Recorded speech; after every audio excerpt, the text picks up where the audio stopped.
भाई इसी के साथ बहुत एक बहुत चीज आपसे धन्यवाद पूछना अक्षर। चाहेंगे।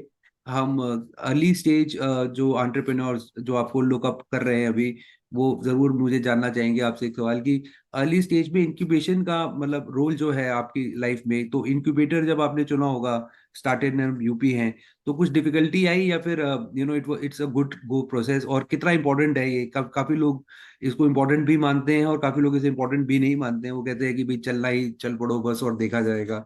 या फिर कई लोग कहते हैं कि मेंटर्स होना बहुत इंपॉर्टेंट है, वो स्टेज बड़ी इंपॉर्टेंट होती है एक एंटरप्रेन्योर के लिए।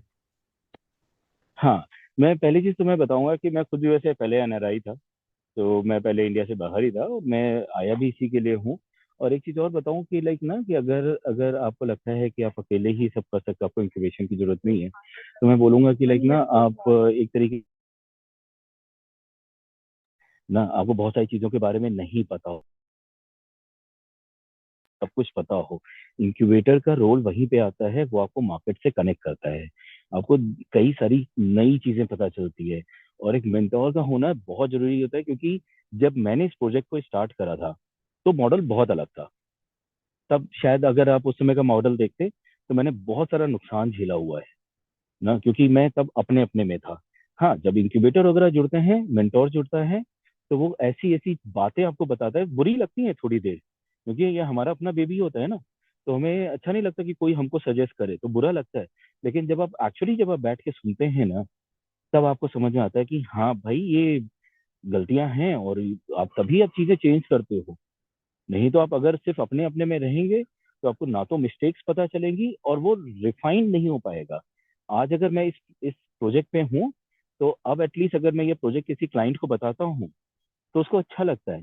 अच्छा, अब मैं फार्मर की अगर बात करूँ, फार्मर पहले, अब ये एक चीज मैं बताना चाहूंगा कि जैसे पहले मैं करता था, कहाँ पे इंक्यूबेटर का रोल आता है ना। मैं पहले करता था, मैं मेरे को लगता था ना कि पहले पैसा बचा लो ना, प्रॉफिट ज्यादा होना चाहिए कि लाइक ना, जो है मैं फार्मर की सैलरी मैंने फिक्स कर दी ना, उनको मतलब मंथली मैं सैलरी देता था।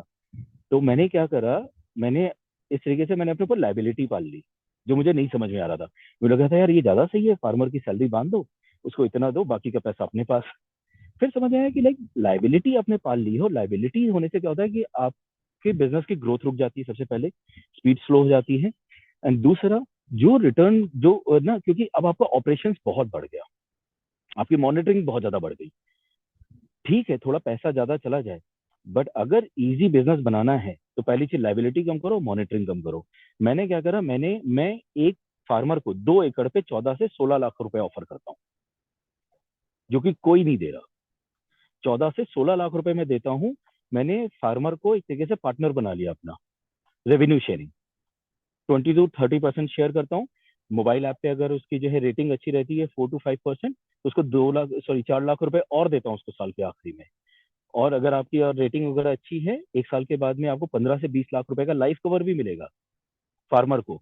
और उसके अलावा जितना भी इनपुट है उस जमीन पे लगने वाला, वो सारा का सारा इनपुट वो मैं दूंगा डे 1 से। उसका पूरा ऑर्गेनिक बीज से लेके, ऑर्गेनिक खाद से लेके, वहां पे जितना भी इंफ्रास्ट्रक्चर लगेगा, जो भी टूल्स लगेंगे, इनफैक्ट ना हाईटेक टूल्स होते हैं, वो सब मैं देता हूँ फार्मर को। इसीलिए फार्मर साथ जुड़ भी रहा है मेरे साथ, और अब समझ में भी आ रहा है कि हाँ, अगर मैं सैलरी बांधूंगा, पैसा जरूर बचा लूंगा मैं, लेकिन बढ़ा नहीं पाऊंगा अपने बिजनेस को, एक तो स्केलेबल एक नहीं हो पाएगा।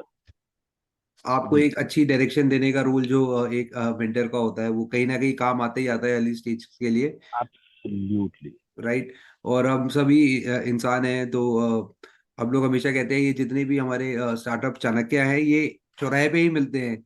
ये उन्हीं चौराहों पे रहते हैं जहाँ पे हम हम्म। लोग रहते हैं, बस दिखते नहीं है क्योंकि एक बड़ी रिस्पॉन्सिबिलिटी है उनके कंधों पे, एम्प्लॉयमेंट देनी है, देश की इकोनॉमी जीडीपी में अपना योगदान देना है। बट एक आम इंसान, आपकी हमारी तरह, वैसे हम लोग काफी इंटरव्यूज करे, एक आम इंसान ही होते हैं।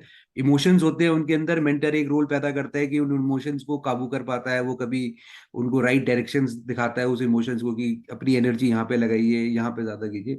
बहुत ही सही। अच्छा विशाल भाई, दूसरा